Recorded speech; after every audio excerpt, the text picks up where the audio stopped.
La vague informatique des années 80 a permis aux entreprises de gagner en productivité. Le tsunami numérique réinvente aujourd'hui non seulement les entreprises, mais le système économique dans son ensemble.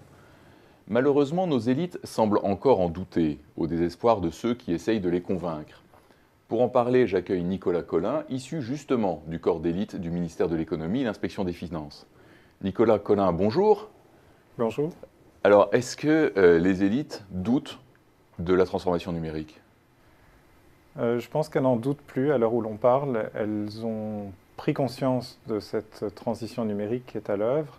Elles la comprennent encore qu'à moitié, et comme elles la comprennent qu'à moitié, c'est encore difficile pour elles de passer à l'action. Or, quand on parle d'économie numérique, c'est l'exécution, l'action qui compte, et plus que la réflexion. Alors, on va le détailler tout de suite. Je rappelle que vous êtes le co-auteur avec Henri Verdier du livre L'âge de la multitude. Vous avez fondé The Family, un fonds d'investissement en amorçage, et vous avez créé les conférences intitulées Les barbares attaquent. Alors, quel est justement ce degré de compréhension des élites face à la transformation numérique? Vous dites qu'elles sont sensibilisées, mais jusqu'à quel point? Voilà, après une assez longue période d'indifférence, il faut se souvenir d'une élite aujourd'hui disparue qui s'intéressait beaucoup au numérique dans les années 90, quand on était en pleine bulle et qu'on avait le sentiment que cette économie nous promettait des lendemains qui chantent. Ensuite, la bulle a explosé, ce qui a beaucoup déçu les élites françaises qui s'en sont détournées quasiment du jour au lendemain et sont entrées dans une longue période de 10 à 15 ans de relative indifférence par rapport à ce qui se passait dans le monde de l'économie numérique. On ne sort de cette indifférence, on commence à prendre conscience dans les élites françaises aujourd'hui de l'importance de l'économie numérique parce qu'on prend conscience de la taille et de la puissance des entreprises que cette économie a fait naître. Mais encore une fois, comme je le disais, de la prise de conscience au passage à l'action, il y a un chemin qui est assez long et qui est encore loin d'être achevé. Et quels sont les enjeux? Pourquoi c'est important que ces élites comprennent ce qui se passe? Je dirais que c'est important parce que le positionnement d'une grande nation comme la France dans l'économie numérique globale, c'est un enjeu à la fois de souveraineté et de puissance économique d'une certaine manière.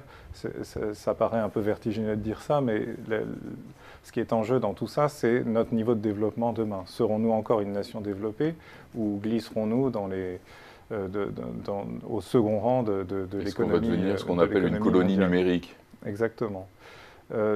Je pense que la prise de conscience de l'élite, elle est d'autant plus importante dans un pays comme la France, qui, comme vous le savez, est extrêmement centralisé et extrêmement dépendant dans toutes ses institutions et dans son organisation d'un petit noyau de gens qui, d'ailleurs, ne sont ni tout à fait dans le secteur privé, ni entièrement dans le secteur public. C'est une élite qui est à cheval entre ces deux mondes et qui tient, on le dénonce assez souvent, mais qui tient un peu toute l'économie nationale. Tant que ces gens-là ne prennent pas conscience, ne passent pas à l'action, il se passe peu de choses parce que ils ont la capacité de faire, mais ils ont aussi la capacité d'empêcher. Est-ce que cette prise de conscience, finalement, qui est insuffisante à vos yeux, est-ce que c'est finalement pas parce que ceux qui leur expliquent mal? Alors vous avez raison, c'est la première chose qu'on doit se dire lorsqu'on essaie de faire comprendre à un interlocuteur ce qu'est l'économie numérique, c'est que si cet interlocuteur ne semble pas comprendre dans un premier temps, c'est probablement qu'on lui explique mal. La réalité dans cette affaire, c'est que parce qu'il y avait une relative indifférence pendant 10 à 15 ans, de 2000 à nos jours en gros, peu de gens ont pris à bras-le-corps cette question-là, ont tenté de relever le défi d'expliquer. Dans ce grand vide, ce qui était disponible comme explication de ce qu'est l'économie numérique, c'était toute une littérature un peu critique qui explique l'économie numérique, mais prioritairement pour la dénoncer. Donc ce n'est pas très avenant comme explication.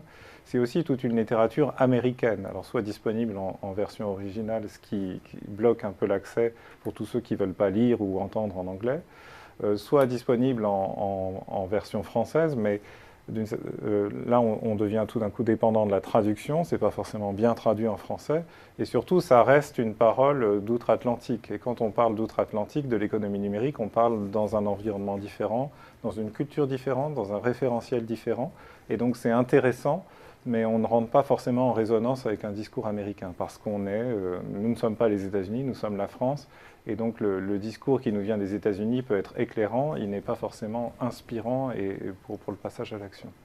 Et donc ça, c'est le problème au niveau donc de l'émission du message, mais au niveau de la réception, est-ce qu'il y a des problèmes de compréhension, quand bien même on leur expliquerait correctement ces différents enjeux?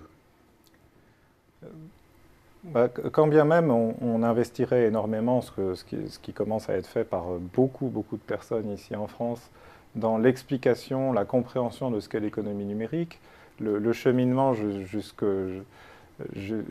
jusqu'au passage à l'action pour les élites, c'est compliqué parce que c'est une chose de le comprendre intellectuellement, de l'appréhender comme phénomène, c'est une autre chose de prendre la mesure d'à quel point ça va remettre en cause un certain nombre d'idées qu'on croyait solidement établies dans un paradigme qui est en train de disparaître sous nos yeux et qui va être complètement remplacé par un nouveau paradigme.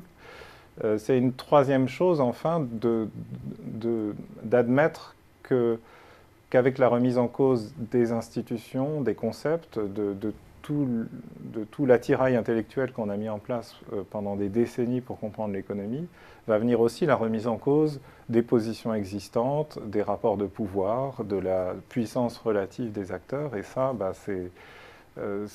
c'est probablement un peu trop...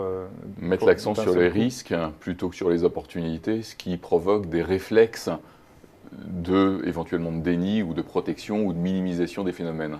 Exactement. Je pense que malheureusement, nous sommes en train de rejoindre le peloton des grandes nations qui s'intéressent de près à l'économie numérique, mais nous la rejoignons à une époque où ce qui domine dans cet effort de compréhension, c'est aussi un discours critique sur les données personnelles, sur la souveraineté, sur la puissance relative des entreprises et des États, sur l'avenir du travail dans une économie de plus en plus dominée par les robots, où le salariat est une forme d'emploi qui va non pas disparaître, mais passer de plus en plus au second plan. Et donc tout ça, ça nourrit des inquiétudes.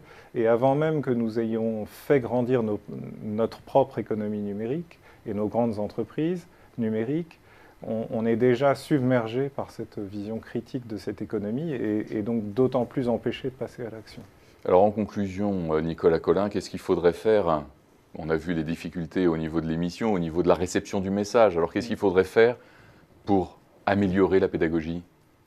Moi, je pense que ce qui fonctionne dans le monde des élites, c'est le rapport de force. C'est-à-dire, on a en face de soi des interlocuteurs qui sont très opportunistes et qui s'intéresseront à tout ça et qui passeront à l'action quand ils réaliseront d'une certaine manière que c'est dans leur intérêt.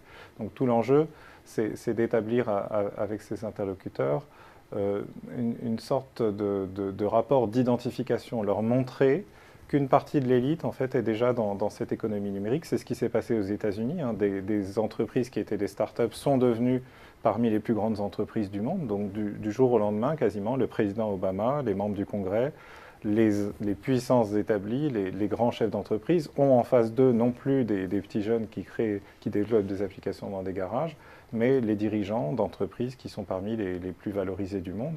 Donc tout d'un coup, ça a l'air très sérieux.